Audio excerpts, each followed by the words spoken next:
Indian equity markets have navigated a volatile January 2026. The Nifty and Sensex slumped nearly 4% in the first half of the month, but recovered some of those losses following the announcement of the India-EU Free Trade Pact.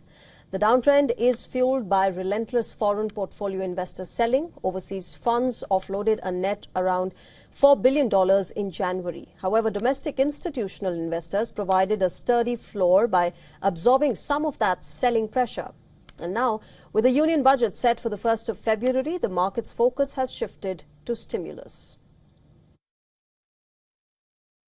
Yeah, see, what are foreign investors looking for? They want a continuity of a policy regime, not a rejigging of tax rates on a yearly basis. So that is one.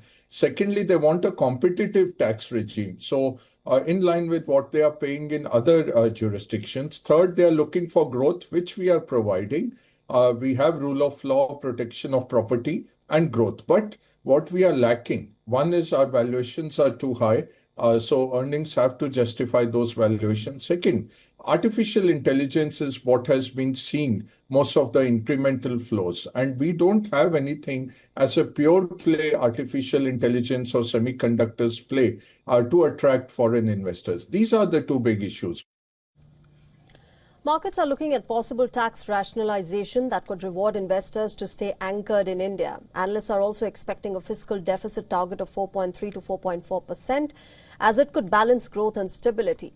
Now remember, one of the key areas for investors is the government's divestment target. Any commentary or clarity on the government's stake sale in firms like Shipping Corporation of India and Hindustan Zinc could provide the government additional revenue without having to borrow. As the countdown to the budget enters its final lap now, markets are expected to get increasingly volatile. But whether markets enter a bull run in 2026 or not depends heavily on the government's narrative around these key terms.